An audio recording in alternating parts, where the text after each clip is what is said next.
Big boss లో first week లోనే eliminate అయిపోయిన బెజవాడ బేబక్క ఫస్ట్ వీక్ లోనే ఎలిమినేట్ అయిపోతుందని ఎవరు ఎక్స్పెక్ట్ చేయలేదు. ఎక్స్పెక్ట్ చేయిందే జరుగుతాయి అక్కడ. వెళ్ళగానే మీకు ఒక కిచెన్ డిపార్ట్మెంట్ అది ఇవ్వడం అనేది కూడా కరెక్ట్ అంటారా, రాంగ్ అంటారా?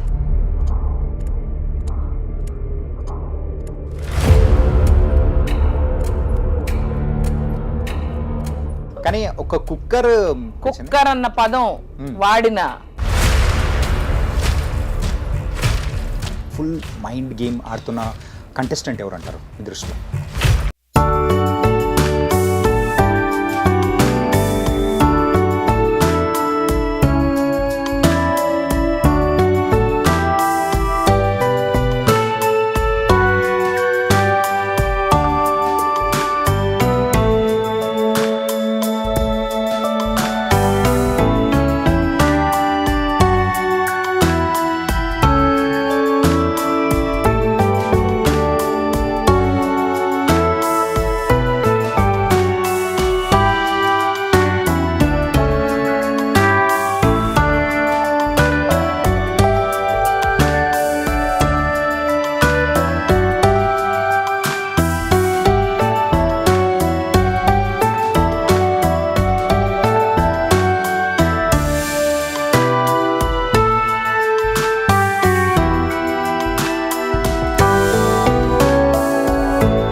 Hi guys, welcome to I dream. నేను మీ చాణక్య. సో బిగ్ బాస్లో ఫస్ట్ వీక్లోనే ఎలిమినేట్ అయిపోయిన బెజవాడ బేబక్క అసలు ఫ్యాన్స్ కానీ తను ఎంటర్టైన్ చేసిన విధానం కానీ మనమైతే మర్చిపోలేం. అంత తొందరగా వస్తుందని ఎవ్వరు ఎక్స్పెక్ట్ చేయలేదు. మరి ఇప్పుడు మన ముందు బెజవాడ బేబక్క ఉంది, మరి మాట్లాడదాం. హలో బెజవాడ బేబక్క గారు. హాయ్ చాణక్య, ఎలా ఉన్నారు? నేను చాలా బాగున్నా. నేను కూడా అలాగే ఉన్నా, కాకపోతే కొంచెం సాడ్ గా కూడా ఉన్నా. అస్సలు లేదు. హలో, గుండెలోంచి బాధ లేదు లేదు లేదు. ఏదైనా అవకాశమే, ఏదైనా మన మంచికి అనే టైప్ నేను. ఏది జరిగినా ఒక కారణం ఉంటది. అంటే ఇవాళ ఈరోజు నీతో ఇలా నేను ఇక్కడ ఉండాలి అని రాసుంది కాబట్టి నేను బయటకు వచ్చా. కానీ ఏంటంటే యూజువల్గా మీ యొక్క టాలెంట్స్ కానీ, సో ఈ యొక్క ఇన్ఫ్లుయెన్సర్గా కానీ, సింగర్గా కానీ మీరు ఎంటర్టైన్ చేసిన విధానం కానీ దట్ వాస్ ఆసమ్. షూర్, ఖచ్చితంగా 100కి 100%. అలాంటిది బేబక్క బిగ్ బాస్లోకి వెళ్ళింది అనేటప్పటికీ ఎక్స్పెక్టేషన్స్ ఆర్ వెరీ హై. అవును, నా ఏవి కూడా అలా భయంకరంగా ఉందంట కదా, బాహుబలి రేంజ్లో వేసారంట కదా ఏవి. ఆ ఏవి చూసే ఎక్స్పెక్టేషన్ బాగా ఎక్కువ జనాలు పెట్టుకున్నట్టున్నారు మేడం అంట. యా, అలాంటి బేబక్క ఫస్ట్ వీక్ లోనే ఎలిమినేట్ అయిపోతుందని ఎవరు ఎక్స్పెక్ట్ చేయలేదు. ఎక్స్పెక్ట్ చేయిందే జరుగుతాయి అక్కడ. ఎక్స్పెక్ట్ చేయలేదు కాబట్టి నేను బయటకు వచ్చా. కానీ వన్ థింగ్ ఏంటంటే, సో మీరు ఎలా అయితే ఎంత హ్యాపీగా అయితే లోపలికి వెళ్ళారో అండ్ బయటకు వచ్చేటప్పుడు కూడా సేమ్ యాటిట్యూడ్, సేమ్ థింగ్, ఆ హ్యాపీనెస్ అని కానీ అక్కడ స్టార్టింగ్లో ఎలా ఉందో ఎండింగ్లో కూడా అలాగే వచ్చారు. How is it possible? I think life has taught me many things Chanakya. నేను చాలా నేర్చుకుని వచ్చాను. ఇక్కడ వరకు వచ్చానంటే బిగ్ బాస్ అనే షో నన్ను పిలిచి ఒక అవకాశం ఇచ్చారంటే వాళ్ళు ఏదో ఒక క్వాలిటీ చూసుంటారు కదా. She's a strong woman. ఒక షో కానీ, ఒక మనిషి కానీ, ఒక సిచ్యువేషన్ కానీ can not break Bebakka. Yeah, అన్బ్రేకబుల్గా ఉండాలి నేను. I have to be role model for many more women, single women, independent ఉమెన్కి. నేను అందుకని సార్తో, నాగ్ సార్తో అన్న, sir I deserve more time. ఒక రోజులో ఎవరిది ప్రో అవ్వదు. నా ఏజ్ సెగ్మెంటు లేడీస్కి నేను ఒక రోల్ మోడల్గా, ఒక ఎగ్జాంపుల్గా నేను నిలబడి వీళ్ళతో నేను పోరాడగలుగుతాను బిగ్ బాస్ లాంటి షోలో అని ఫైనలిస్ట్గా అన్నా వెళ్ళాలి అనుకున్నాను. ప్రూవ్ చేసుకునే టైం కూడా నాకు దొరికినట్టు అనిపించట్లేదు. అంటే ఆయన కూడా yes it is true, but it's the audience decision అన్నారు. I'm like okay, everything happens for a reason Chanakya. So వెళ్ళడానికి ఒక కారణం ఉంటే నేను బయటికి రావడానికి కూడా కారణం ఉందేమో. మేబీ బోల్డ్ అని సినిమాలు రాసి ఉన్నాయేమో. మీ ఎనర్జీకి ఖచ్చితంగా వచ్చే అవకాశాలు కూడా పుష్కలంగా ఉన్నాయి. నాకు ఇష్టం, నాకు కొన్ని రోల్స్ చేయాలని మస్తు వెయిట్ చేస్తున్నా. So it is the right time. ఇప్పుడు మనం ఎక్కువ మందికి తెలిసాము, డైరెక్టర్లు అందరూ కూడా ఓకే బేబక్క లాంటి ఒక పర్సనాలిటీ ఉంది, ఒక క్యారెక్టర్ ఉంది. ఇప్పుడు ఇంటర్వ్యూస్లో కూడా వాళ్ళు చూస్తారు కదా, అక్కడ మనకి పర్ఫామ్ చేసే స్కోప్ అంత రాలేదు. ఎందుకంటే చాలామంది వందల కెమెరాలు ఉంటాయి. నువ్వు నేను మాట్లాడుకుంటున్నావు అనుకో అక్కడ షోలో, మన వెనకాల మన కెమెరామెన్ ఆ వెనకాల గెడ్డం సేవర్ తీసుకుంటున్నాడు ఒక ఆయన మాడుకుంటూ ఉండొచ్చు, ఆయన ఎక్స్ప్రెషన్ మంచి బాగుండొచ్చు, మన ఇద్దరు కాన్వర్సేషన్ కి అదే ఇచ్చు మన దానికన్నా. సో అట్లాగే ఇవన్నీ గమనిస్తూ ఫోన్ లో ఆయన టెక్స్ట్లు పంపిస్తా ఉన్నారు కదా మన బోస్ గారు, ఆయన ముసిముసి నవ్వులు వేయచ్చు. ఎవరికి ఏ క్లిప్పింగ్ వేస్తారో తెలియదు. ఇవన్నీ ఏంద్రా సామె నన్ను ఇన్వాల్వ్ చేయట్లేదని మన కెమెరామెన్ పెట్టుకున్నాడు కదా స్పీకర్లు పెట్టుకుని, ఆయన కూడా ఫీల్ అవ్వచ్చు, ఆయన వేయచ్చు. ఎవరు చెప్పలేము అక్కడ ఏం జరుగుద్దని. ఏది ఆడియన్స్కి వెళ్తుందో, ఏది ఎంటర్టైన్మెంట్ అవుతుందో యూ కెనాట్ అస్సలు జడ్జ్ చేయాలి. అండ్ మీరు కన్ఫర్మ్ అయిపోయి సో లోపలికి వెళ్తున్నారు, బిగ్ బాస్లోకి వెళ్తున్నారు అన్నప్పుడు మీ ఫీలింగ్ ఏమనిపించింది? ఆసమ్, ఎక్స్పీరియన్స్ చేయాలి, ఎలా ఉండాలి. కాకపోతే షో ఫార్మాట్ బాగా తెలుసుకుని ప్రిపేర్డ్గా వెళ్ళలేదు నేను. తెలుసుకుని ఉంటే అదిరిపోయేది, ఇంకా బాగా పర్ఫామ్ చేసేదాన్ని, ఇంకా బాగా జాగ్రత్తగా ఉండేదాన్ని. కొన్ని సెగ్మెంట్స్లో కొంచెం ఫార్మాట్ అర్థం చేసుకోకుండా వెళ్ళాను. తెలుసు షో ఫార్మాట్ అలా ఉంటుంది, కానీ ఇన్సైడ్ 1 డేలో నామినేషన్స్ ఉంటాయి, ఫస్ట్ వీక్లో ఇట్లా ఉంటుంది, కొన్ని నాకు తెలియదు. తెలుసుకుని వెళ్ళుంటే యుద్ధంలోకి బాగా సిద్ధంగా వెళ్ళలేదు నేను. ఒక ట్రైన్డ్ సోల్జర్ లాగా వెళ్ళలేదు. వాళ్ళందరూ మంచి జర్మన్ షెపర్డ్స్ లెక్క ఉన్నారు, మనమేమో పట్టాలేని పిచ్చి కుక్క లెక్క ఉన్నాం. కానీ ఏంటంటే సో వెళ్ళగానే మీకు ఒక కిచెన్ డిపార్ట్మెంట్ అది ఇవ్వడం అనేది కూడా కరెక్ట్ అంటారా, రాంగ్ అంటారా? వాళ్ళు మన వయసుని చూసి ఇచ్చారు, మనం ఆగచ్చు కదా, ఎగురుకుంటా తీసుకున్నాను. కిచెన్ డిపార్ట్మెంట్లో అంత ఫైర్ ఉంటుంది, అంత చాలా మంది ఆ కిచెన్ డిపార్ట్మెంట్ బలయ్యారని తర్వాత తెలిసింది నాకు. కానీ ఏంటంటే ప్రీవియస్ సీజన్స్లో గమనించుకుంటే ఎవరైతే కిచెన్ డిపార్ట్మెంట్ తీసుకున్నారో వాళ్ళు ఇంత తొందరగా బయటికి మాత్రం రాలేదు. వి ఆల్సో ఎక్స్పెక్టెడ్ దట్, అంటే తీసుకున్నారు. అవునా? కానీ కిచెన్ డిపార్ట్మెంట్ నుంచి ప్రాబ్లమ్స్ వచ్చినాయి. చాలా మంది కిచెన్ డిపార్ట్మెంట్ ని చూసుకుని వాళ్ళే బయటకు వచ్చారని చెప్పారు. బయటికి వచ్చారు, కాకపోతే ఇంత తొందరగా ఎవరు రాలేదు. ఇప్పుడు హేమ గారు కానీ కరాటే ఇక్కడ ఫొటోస్ వేస్తారు కొంతమంది. ఇవాళ ఒక మీమ్ వచ్చింది, వీళ్ళందరూ ఫస్ట్ ఫ్యూ ఎపిసోడ్స్ లో బిగ్ బాస్ లో ఆనవాయితీ ఆంటీలందరూ బయటకు వస్తారు, నా ఫోటో కూడా వేస్తారు. దేవుడా అనుకున్నా, ఓహో మనం కూడా ఆంటీ కేటగిరీ, ఓకే డన్. కానీ ఒక కుక్కర్ మీ లైఫ్ ని మొత్తం మార్చేశారు అనిపించింది. కుక్కర్ అన్న పదం వాడినా విన్నా నేను కుక్ అవుతాను. ప్లీజ్ వదిలేయండి, నన్ను తీసేయండి. పప్పు నేను గిన్నెలో వండుకుంటా, అసలు పప్పు కూడా వద్దు. పప్పు అన్నది పెద్ద తప్పు.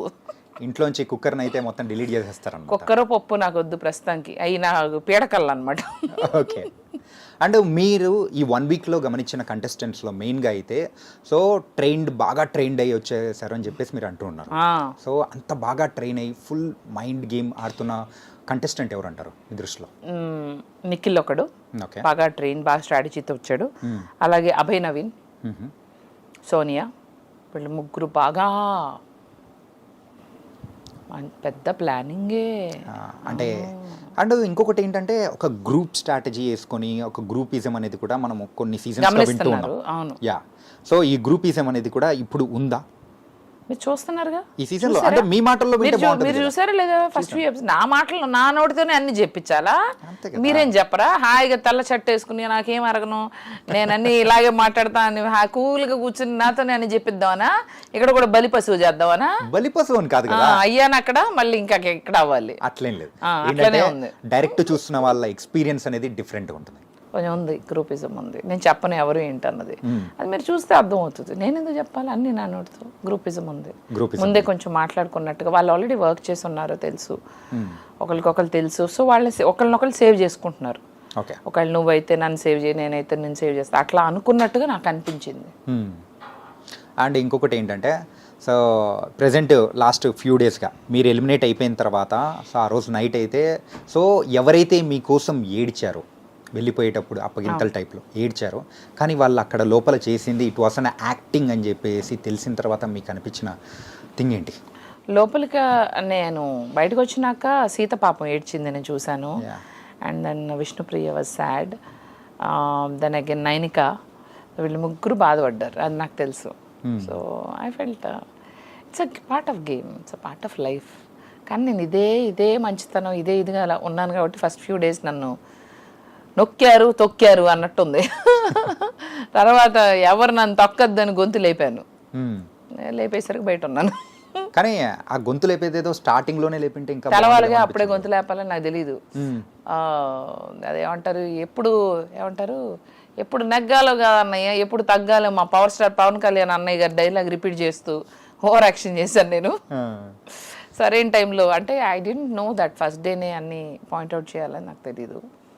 అక్కడ ఏంటంటే బాగా నాటకాలు డ్రామాలు చేయాలి, బాగా చిన్న విషయాన్ని కూడా రచ్చరచ్చ చేయాలి, గొడవలు పెట్టాలి, గొడవలకు కారణం అయ్యాలి, గొడవలు ఆపకూడదు. అది గొడవలు ఆపకూడదు, ఇంకా గొడవలు పెంచాలి, అప్పుడే వాళ్ళకి ఇష్టం. అది అర్థమైంది కదా. మనమేమో మన పని మనం చూసుకుంటూ వంట చేసుకుంటూ సైలెంట్గా అట్టా సెట్ కాదమ్మా. కంటెంట్ రావద్దు వాళ్ళకి. కట్అవుట్ ఒకటే ఉంది, ఇక్కడ కంటెంట్ లేదు. కానీ ఏంటంటే ఆ బిగ్ బాస్ ఎపిసోడ్ దానిలలో చూస్తే మీకు కావాల్సినంత స్పేస్ ఏదైతే ఉందో అక్కడ రాలేదని అనుకుంటున్నారు బయట రేలు. మీరు దానికి ఏమంటారు? అంత స్పేసా? అదే చెప్పా కదా, ఏమొద్దంట 24 అవర్స్లో అందరి కలిపి వాళ్ళు ఒక ఎపిసోడ్లో వేయాలంటే వాళ్ళు కూడా చూస్ చేసుకోవాలి కదా, ఏ కంటెంట్ వేయాలి.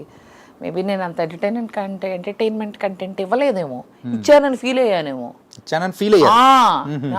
ఇచ్చానని అనుకుంటున్నా. అప్పుడప్పుడు అనిపిస్తుంది, కలగన్నానేమో నేను ఎంటర్టైన్మెంట్ ఇచ్చానని. కరాటే, కున్ఫూలు, పాటలు పాడా, డాన్సులు చేసా. పొద్దున్నే చూసా అరాచకం. వాళ్ళందరిలో అసలు అవుట్ ఆఫ్ షేప్ నేనే వెళ్ళిపోయి ఇష్టం వచ్చినట్టుగా డాన్సులు చేసా. ఎప్పుడు చూసాడు లేకపోతే లేదు, నాకు అనవసరం అన్నట్టుంది నా బిహేవియర్.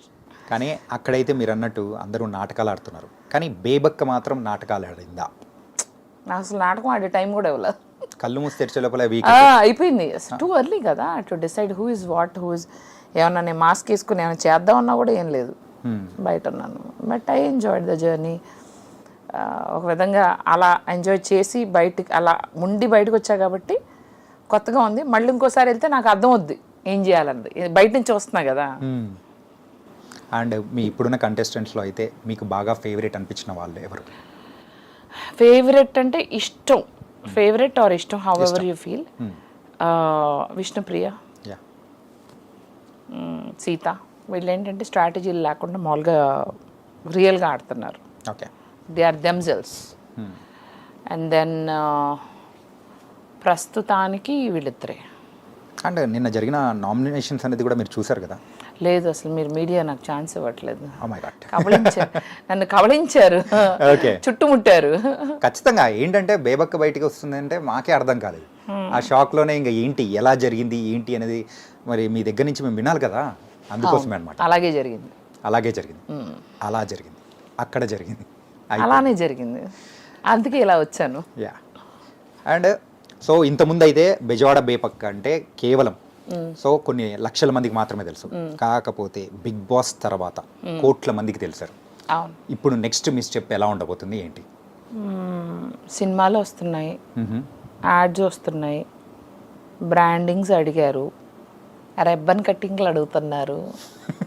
చెప్పాను వాళ్ళకి మనంతా కోట్ల వ్యాపారం, ఏదన్నా కోట్లలో ఉండాలి, ఏదన్నా ఒక రేంజ్లో ఉండాలని చెప్పాను. ఊరికే అన్నాను. అంటే ఇక్కడ కోట్లంటే అక్కడ డాలర్స్ మిలియన్స్ కదా. సో పర్వాలేదు, వస్తున్నాయి బ్రాండింగ్స్. మా జ్యువెలరీ వేసుకోండి, ఇంతకుముందు కూడా వచ్చినాయి, కానీ ఇప్పుడు బాగా మొత్తం అసలు ఇన్బాక్స్ ఓపెన్ చేయలేకపోతున్నా, మొత్తం ఫుల్ అయిపోయింది. అన్నీ ఉన్నాయి, లైక్ కొలాబరేషన్ కావాలి, ఇది కావాలి, అది కావాలి. నెమ్మదిగా చూద్దాంలే ఎవరు ఎక్కడికి వెళ్తున్నారు. కానీ ముద్దొచ్చినప్పుడు సంకెక్కాలి కదా. సో అందుకని ఇంటర్వ్యూలన్నీ ఇచ్చేసి వచ్చినవన్నీ ఎస్ చెప్పేసి టక్క టక్క టక్క టక్క దీన్ని నెక్స్ట్ లెవెల్కి వెళ్ళిపోవాలి. I should be busy in movies, I should be busy in shows. Movie offers ఏమైనా వచ్చాయా? నేను వెళ్ళే ముందులే కొన్ని వచ్చినాయి, ఇప్పుడు నాకు తెలిసి ఇంకొన్ని ఎక్కువ వస్తాయి. ఇంకా రీచ్ ఎక్కువయ్యాను కదా, ఇంకెక్కువ మంది తెలుసా. అసలు కామెడీ అనే విషయం ఏంటంటే, నాకు బిగ్ బాస్ పెద్ద షో అని తెలుసు, క్రేజ్ దానికి విపరీతంగా ఉంటుందని తెలుసు. కానీ ఒక 1 వీక్లో ఉన్న కంటెస్టెంట్ కూడా ఇంత క్రేజా? మీడియా అంటే నాకు ప్రత్యేకమైన గుర్తింపు మీరు ఎక్స్ట్రా ఇస్తున్నారా, లేకపోతే ఏ కంటెస్టెంట్ అయినా మీరు ఇంతే గుర్తింపు ఇస్తారని నాకు అర్థం కాలేదు. అసలు media is like flooding me with questions, interviews. నాకు టైమే ఉండట్లేదు. అదొకటి నెంబర్ 1. నెంబర్ 2 వచ్చేసి రోడ్డు మీద నాకు ఆఖరికి సిగ్నల్స్ దగ్గర రాత్రిపూట చీకట్లో కూడా గుర్తుపడుతున్నారు. ఇట్లా చూసి కాసేపు అలా చూసి బేబక్క, బేబక్క అనుకుంటా, బేబక్క ఇట్లా చూసి చెప్పుకోవడం. ఇందాక మధ్యాహ్నం వచ్చేటప్పుడు కూడా ఒక సిగ్నల్ దగ్గర ఎవరో ఒకళ్ళు చూసారు, ఒకళ్ళు బేబక్క అనుకుంటా అని. అట్లా నేను బయట తిరుగుతున్నప్పుడు 3-4 ఇన్సిడెంట్స్. ఇప్పుడు ఇందాక సురేష్ గారి ఇంటర్వ్యూ అయిపోయి బయటకి కింద దిగొచ్చి కార్లో వెళ్ళే ఆ గ్యాప్ లోనే వెళ్తున్న వాళ్ళు ఇట్లా చూసి బేబక్లా ఉంది అని పక్క అమ్మేమో ఇంతమంది చూసారా రే, మీకు పని లేదారా, మొత్తం టీవీల దగ్గరే ఉన్నట్టున్నారు. మీ మాటలు వింటుంటే సో బిగ్ బాస్ గురించి మీరు అంతగా తెలుసుకొని వచ్చినట్టు మాత్రం అనిపించట్లేదు. నేను అదే చెప్తున్నా, నాకు ఫార్మాట్ తెలీదు. అదొక పెద్ద షో, పాపులర్ షో, నేను వాళ్ళకే చెప్పా. నాకు అంత I don't know the format. నేను అంత చూడలేదు బిగ్ బాస్. నేను ఎప్పుడు ట్రావెలింగ్ చేస్తూ ఉంటా, నాకు టీవీ ఉండదు, నేను ఏ షోలు పెద్దగా చూడలేదు. కానీ అదొక అమేజింగ్ ప్లాట్ఫామ్, నేను ఎంటర్టైన్ చేయాలనుకుంటున్నా. అయితే వాళ్ళు కొంచెం ఫార్మాట్ అయితే తెలుసుకున్నారు. ఈ హడావుడిలో ఫార్మాట్ కూడా ఎంత తెలుసుకోలేకపోయాను. అంటే మీకు అంత టైం లేకుండా ఉండిందా బిఫోర్? బాగా లాస్ట్ మినిట్ షాపింగ్ అని ఇదని అదని. నాకు అదే అనిపించింది, ఈ షాపింగ్లన్నీ పక్కన పడేసి ఆ ఫార్మాట్ తెలుసుకుని ఉంటే ఇంకా బాగుండేదేమో. ఇలా వన్ డేలు నామినేషన్స్, ఎలిమినేషన్స్ ఇవన్నీ ఉంటాయి కదా, అది తెలుసుకుని ఉంటే బట్టలు ఏముంది ఏది వేసుకున్నా ముందు లోపల అక్కడ ఉండాలి కదా. సో అదే అనిపించింది, అరే మనం కొంచెం ప్రిపేర్డ్గా చెప్పాను కదా. అందరేమో మంచిగా ట్రైనింగ్ అయిన జర్మన్ షెపర్డ్స్ లెక్క ఉన్నారు, నేను పట్టాలేను.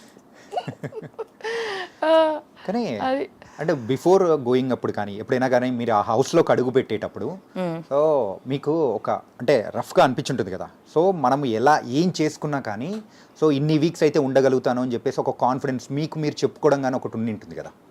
సో మీకు అలా అనిపించిన ఎన్ని వీక్స్ ఉంటారని అనుకున్నారు? అలా ఏమనుకోవాలా, అలా ఏమను గో విత్ ద ఫ్లో. వాహ్, ఎప్పుడైనా గో విత్ ద ఫ్లోనే. ఇప్పుడు కూడా అంతే. మోస్ట్ లైక్లీ చూద్దాం, ఈ గో విత్ ద ఫ్లోలో పెద్ద హీరోతో అయితే వర్క్ చేసే ఆపర్చునిటీ అయితే లైన్లోకి వస్తుంది. Maybe it will happen end of the year are next year ఇద్దరు హీరోతో చూద్దాం. తనకైతే బండి పట్టాలెక్కింది. అక్కడికన్నా ఇప్పుడు ఏమవుతుందో తెలుసా, మీడియా అక్కడి నుంచి వచ్చాక ఈ ఇంటర్వ్యూస్ ఉంటాయి కదా, ఇది మోర్ ఎంటర్టైనింగ్, ఇది బాగా రీచ్ అవుతుంది. ఈ బాగా క్లిప్పింగ్స్ వేసుకుని షార్ట్స్ వేసుకుని ఈ బాగా ట్రెండింగ్ లో ఉన్నాయి. బాబోయ్ ఏంద్ర స్వామి ఏంటిది అనుకుంటున్నా. అంటే మీరు ఓన్ కంటెంట్ ఇవ్వాల్సిన అవసరం లేదు, జస్ట్ ఇంటర్వ్యూస్ తోనే అయిపోతుంది అనమాట. అసలు ఫోన్ ముట్టుకుని ఒక వీడియో చేయలే. ఓకే, అంత టైం ఎక్కడ ఉందిలేండి బయటకు వచ్చింది. గ్యాప్ ఇవ్వట్లేదు మీరు. అంటే యూజువల్గా అయితే బిగ్ బాస్లోంచి బయటకు వచ్చిన తర్వాత అయినా కానీ ఏ కంటెస్టెంట్స్ అయినా కానీ ఈవెన్ విన్నర్స్ అయిన వాళ్ళైనా కానీ సో తర్వాత వాళ్ళ ఫేమ్ కానీ ఏదైనా కానీ 1 year వరకు నడుస్తుంది. అవును, ఆ తర్వాత అనేది నడవదు అనేది మీకు తెలుసా? అన్నారు just lot of people have said. అయితే ఆల్రెడీ ఫేమస్ ఉన్న వాళ్ళకేమో పెద్దగా ఫరక్ పడలేదు. ఆల్రెడీ వాళ్ళ కెరియర్ ఉంది, వాళ్ళు ఆల్రెడీ చేసుకుంటున్నారు, వచ్చారు వెళ్ళారు. కాకపోతే అక్కడికి వెళ్ళిన వాళ్ళు అలా మొత్తం సీజన్ అంతా ఉండి ఫైనల్స్కి వెళ్ళి అలా వెళ్ళి బయటకు వచ్చిన వాళ్ళు కూడా ఆ 1 year వాళ్ళ ఫేమ్ ఎంజాయ్ చేశారు. కానీ నెక్స్ట్ ఇయర్ మళ్ళీ ఇంకో బ్యాచ్ రెడీ అవుతారు. ఈ బ్యాచ్ వచ్చేసరికి ఆ బ్యాచ్ని మర్చిపోతారు కదా. ఇట్ ఈస్ హ్యూమన్ సైకాలజీ, అంతే, మర్చిపోతారు. నేను అందుకని ఈ 1 week 10 days ఇప్పుడు వెళ్ళక ముందు బజ్లో ఉన్నా, అంటే బేబక్ వెళ్తుంది వెళ్ళినాక ఉన్నాను. బయటకు వచ్చాక అరే బేబక్ వచ్చేసింది, బేబక్. ఇప్పుడు నేను ఇంత బజ్లో ఉండేదాన్ని కాదు. ఇఫ్ ఐ వాజ్ నాట్, బయటికి రాకపోతే ఇంత మీరు డిస్కస్ చేసుకునేవాళ్ళు కాదు. సో నాకేమైందంటే యాక్చువల్లీ అది ఒక ప్లస్ అయింది. ఎందుకో చెప్తా. వెళ్ళే ముందులో 10 days బజ్లో ఉన్నానా, వెళ్ళిన తర్వాత 1 week ఉన్నానా, ఇప్పుడు వచ్చిన తర్వాత ఇంకో 2 weeks ఉంటానా. అంటే కంటిన్యూస్గా బేబక్ అనే పదము తెలుగు రాష్ట్రాల్లో ఒక 4 రోజులు మారుమోగిపోతుంది. గూగుల్ సెర్చ్ ఇంజిన్లో మాత్రం బేబక్ అని కొట్టగానే వచ్చేస్తున్నాయి. సో నేను ఎప్పుడో ఒక 2 వారాల తర్వాత ఎలిమినేట్ అయ్యాననుకో, ఈ కంటిన్యూడ్ బజ్ అనేది ఉండేది కాదు, ఆగిపోయేది కదా. So I was there 1 week ఉంది, 2 వారాలు ఉంది, అది నడుస్తూ ఉండేది. బయటకు ఎప్పుడో వచ్చేదాన్ని. కానీ నాకేమైందంటే వెళ్ళిన ఫస్ట్ వీక్ అందరికీ క్యూరియస్గా ఉంటుంది, వీళ్ళు ఒకళ్ళతో ఒకళ్ళు ఎలా ఉన్నారు, అసలు కంటెస్టెంట్స్ ఎవరు, వీళ్ళ బిహేవియర్ ఏంటి, అది బాగా చూస్తారు ఫస్ట్ 1 weekలో. సెకండ్ వీక్లో రిలాక్స్ అవుతారు. మీకు తెలుసు కదా ఏదన్నా. మళ్ళీ లాస్ట్లో బాగా చూస్తారంట. నాకు బిగ్ బాస్ లవర్సే చెప్పారు. బిగ్ బాస్ని బాగా ఫాలో అయ్యే వాళ్ళే చెప్పారు, ప్రతిరోజు అంత టైం ఉండదు మాకు, సో వీకెండ్ షోస్ బాగా చూస్తాం, వీకెండ్స్లో చూస్తాము, అండ్ దాన్ని స్టార్టింగ్ ఎపిసోడ్స్ చూస్తాం, అండ్ దాన్ని మళ్ళీ ఎండింగ్లో చూస్తాం. సో నువ్వు స్టార్టింగ్లో కనపడ్డావు కాబట్టి నువ్వు బాగా రీచ్ అయిపోయావు, ప్లస్ నువ్వు వచ్చే ముందు బాగా గొంతులైపోచ్చావు. సో ఆ వీకెండ్ ఎపిసోడ్స్లో బాగా అనిపించానంట. నా గేమ్స్ కానీ, నేను కానీ, నాగార్జున గారితో మాట్లాడింది కానీ, నిఖిల్ మీద నేను ఇరుచుకుపడింది కానీ, ఒక 3 days అయితే దుమ్ముదులిపి వచ్చాను. అదే వాళ్ళకి ఆశ్చర్యంగా ఉంది, ఇదేదో ఫస్ట్ డే చేస్తుంటే బాగుండేదని. So even team was also probably thinking, అరే ఇవిడ just now she started to open up, అంతలోకే జరగాల్సిన డ్యామేజ్ మొత్తం జరిగిపోయిందని. సో అది మన డెస్టినీ. చూద్దాం. ఇఫ్ మీ మీడియా అందరూ అబ్బో బేబక్క గురించి తెగ బజ్లో పెట్టారనుకో, మేబీ వాళ్ళకి అనిపించచ్చు she is trending outside also, she is మళ్ళీ రీ ఎంట్రీ టైప్ ఉందనుకో బాగుంటుంది కదా. ఉండే ఛాన్స్ ఏమన్నా ఉందా? రీఎంట్రీస్ 5 ఉన్నాయి, ఎందులో దాంట్లో పంపిస్తారేమో అని అనిపిస్తుంది, చూద్దాం. వైల్డ్ కార్డ్ ఎంట్రీస్ అయితే 5 ఉండబోతున్నాయి అనుకుంటా, అదే that's what people are saying. నాకు తెలియదు, వాళ్ళు చెప్పరు కదా ఇది. యా. ఒకవేళ ఉంటే నా ఇంట్రెస్ట్ అని మాత్రం చెప్పాను, చూద్దాం, ఉంటే వెళ్దాం. ఇంతకు మొత్తానికైతే యుఎస్కి అంటే ఇవి మొత్తం తర్వాత బ్యాక్ టు యుఎస్ ఎందుకు వెళ్తా, వెళ్ళిపోమనే ఏంటి అంటే నార్మల్గా అడుగుతున్నా. చెప్పింది చాలు, నేను ఇక్కడే ఉంటా, ఈడనే పనులు చేస్తా, మస్తు సినిమాలు ఉన్నాయి. తెలంగాణ కూడా అసలు బరాబర్ నేర్చుకుంటా. తెలంగాణ శకుంతలక్క లెక్క తమ్మి పైసలు తెచ్చినావా అట్లాంటి రోల్ కొడతా, మామూలుగా ఉండదు, అదిరిపోవాలి, పిచ్చెక్కిపోవాలి, మైండ్ బ్లాక్ అవ్వాలి డైరెక్టర్కి. అంటే మూవీస్ చేయాలని ఇంట్రెస్ట్ కూడా మీకైతే ఉంది? నేను 20 మూవీస్ చేశానమ్మా, 20 సినిమాలు. చూసావా ఆ చూపు, ఎగ్జాక్ట్లీ ఆడియన్స్ కి తెలీదు, వాళ్ళకి తెలవాలని పెద్ద పెద్ద సినిమాలు చేయాలనుకుంటున్నా. సూపర్. అది 20 ఫిలిమ్స్ అంటే అది 20 చేశా, కానీ ఇప్పుడు నీకు తెలవదులే చాలా వరకు. యా. అండ్ మీకు ఇష్టమైన రోల్ అంటే ఒక డ్రీమ్ రోల్ ఉంటుంది కదా, సో డ్రీమ్ రోల్ అంటే ఎలాంటి రోల్స్ చేయాలని? Police officer. ఎందుకండి అక్కడ పోలీస్? కరాటే ఫైట్లు చూసావా నువ్వు? యా చూసాం. అలాగే చేయాలి అంతే. అక్కడ కియా కియా అన్ని చేశారు సార్, చూసారంట అంటున్నారు. చూసారమ్మా నీ కరాటే చూసారా? అది. ఇంతకు బిగ్ బాస్ లోకి 1 వీక్ వెళ్ళేసి వచ్చారు. అవును. రెమ్యునరేషన్ ఎంత ఏంటి? నేను చెప్పకూడదు అది. సర్లే చెప్తానులే, చాణక్య అడిగితే చెప్తా. చెప్పనా? ఖచ్చితంగా. నీకు నువ్వు క్యాచ్ చేయలేదు, నేను నీకు చెప్పాను. కెమెరా నువ్వు అటు అటు చూడు, ఇంకేం తెలుసుద్ది. కెమెరా ఆన్ చేసి వదిలేసాడు, అసలు నన్ను చూస్తున్నాడు. కెమెరా ఆన్ చేసి కెమెరాలో ఆవిడ ఏం చెప్పిందని చోట్ల. కానీ అదేంటంటే చెప్పా కదా, అది ఆ అమౌంట్. కానీ ఎంత స్మార్ట్ తెలుసా మీరు, అసలు చెప్పానని చెప్పేసి మాట రాకుండా కూడా మీరు చెప్పేశారు. చెప్పా నువ్వే అలా మరి, అందుకనే అన్ని పదిలంగా ఉంచుకోవాలి, ఎప్పుడు అన్ని పని చేస్తూ ఉండాలి 24/7. చెవులు, కళ్ళు, ఒళ్ళు. ఎవరైతే ఇంటర్వ్యూ చూస్తారో వాళ్ళైతే స్లో మోషన్ లో పెట్టుకుని అక్కడ బేబక్క ఎంత చెప్పింది అని పొద్దున వరకు దొల్లుకుని వాళ్ళు ఎత్తుకుంటారు. చిచ్చి ఈవిడంత మోసగత్త అనుకోలేదు. అంటే మీరు చెప్పింది తప్పనా? ఏమో చూడు, నువ్వు తర్వాత వెళ్ళి చూడు, ఎపిసోడ్ చూసుకో. చూడాలి. బిగ్ బాస్ బస్ ఎలా అనిపించింది ఏంటి? బజ్ అంటే బయట బయటకు వచ్చిన తర్వాత ఫస్ట్ ఇంటర్వ్యూ బయటకు వచ్చి అర్జున్ గారు. అర్జున తను వెరీ స్వీట్, కాకపోతే ఒక బజ్ హోస్ట్గా తను ఇంకా అంటే ఫస్ట్ ఇంటర్వ్యూ నాదే కదా. అంటే అర్జున్ నాకు అనిపించింది, నిజంగానే చెప్తున్నా, మీరు కొంచెం ఎనర్జెటిక్గా ఇంకొంచెం ఉత్సాహంగా చేస్తే బాగుంటుంది. ఎందుకంటే మేము ఆల్రెడీ డిప్రెస్డ్గా బయటకు వస్తున్నాం, అంటే బయటకు వచ్చే వాళ్ళనే కదా ఇమీడియట్లీ ఇంటర్వ్యూ చేసేది. సో మీరు ఆ స్పిరిట్ని బయటకు తీసుకురావాలి, కొద్దిగా చీర్ అప్ చేసి కవర్లు చెప్పించి అట్లా ఉంటే బాగుంటుందని నా ఉద్దేశం. ఓకే, అది మొత్తానికైతే. సో అక్కడ బజ్లో మీరు అనుకున్నట్టు ఓపెన్ అవ్వలేదు అనమాట. తను ఓపెన్ అవ్వాల, కొంచెం రిజర్వ్డ్గా ఉండే, తను కొంచెం ఇంకొంచెం బాగా సరదాగా చేస్తే బాగుంటుంది. సీరియస్గా చేసే బదులు యాంకరింగ్ కొద్దిగా ఆన్ లైటర్ నోట్ చేస్తే బాగుంటుందేమో, లైక్ సంథింగ్ లైక్ ఓకే బేబక్క అలా కొంచెం ఫన్గా ఉంటే బాగుంటుందేమో అనిపించింది. మరి అయితే చేయలేదా ఎంటర్టైన్? చేశానా అనుకున్నారా? మేము అదే అనుకున్నాం, మేము కూడా అదే అనుకున్నాం. మీరు చేసే ఉంటారు అని something like that. But he's sweet, he's nice, good looking. But as a host కొంచెం ఆ కామెడీ, కొంచెం ఆ స్పాంటేనియస్గా ఏదన్నా మాట్లాడి గెస్ట్ని చియరప్ చేస్తే బాగుంటుంది అని. లైక్ ఆదిత్య అలా, సారీ చాణక్య అలా అయితే ఇది చేస్తున్నాడు, రైమింగ్లోనే చెప్పా, వేరే పేరు చెప్పలేదు. చాణక్య అలా అయితే చియరప్ చేస్తున్నాడు అట్లా. కానీ ఒకటి ఫ్రాంక్గా నేను బిఫోర్ వెళ్ళే ముందు చెప్పాలనుకున్నా, మా ఫ్యామిలీ వల్ల అయితే మీరు బయటికి రావడం అనేది కూడా అస్సలు చాలా బాధపడ్డారు కూడా. మా సిస్టర్, నిజంగా మా సిస్టర్ అయితే చెప్పిందనమాట, అరే బేబక్క బయటకు వచ్చేసిందిరా అంటే ఏమైంది ఏంటి అని చెప్పేసానంటే ఎలిమినేట్ అయిపోయిందిరా అనేటప్పటికి అరే సో కారణం కూడా లేదు పెద్దగా, అదే పెద్దగా కారణం కూడా లేదు. ఏమన్నా అంటే మీకు ఇష్టం లేని పదం ఒకటి చెప్పింది, అదే కుక్కర్ వల్ల అని చెప్పేసి అనేటప్పటికి నేను ఫాలో అవుతున్నా కాబట్టి అర్థమైపోయి, so some times it happens. ఆయన ఇండైరెక్ట్ గా అన్నారు నాగార్జున గారు ఆ వీకెండ్ ఎపిసోడ్ లో, ఆ కుక్కరే నీ కొంప ముచ్చినట్టు ఉందిగా కుక్కరని. అది. సో మొత్తానికైతే మన బిగ్ బాస్ సంగతులు కానీ 1 వీక్లో మీరు అనిపించింది మీరు చేసి వచ్చారు, ఒక రియల్ ఫేస్, మీకంటూ మాస్క్ ఏం వేసుకోలేదన్నమాట నిరూపించేశారు అనమాట.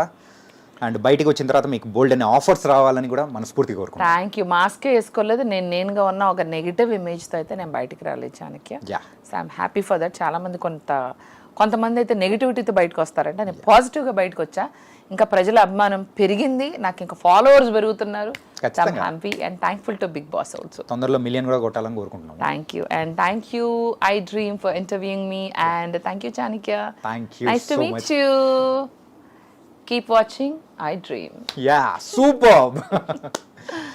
సో గైస్, అది మన బెజవాడ బేబక్క ఎలిమినేట్ అయిపోయిన తర్వాత కూడా అదే ఎనర్జీతోనే ఉన్నారు. సో అలాగే మనం ఎంకరేజ్ చేద్దాం. మరో ఇంటర్వ్యూతో మళ్ళీ కలుద్దాం. అంతవరకు take care. This is your Chanakya. See you.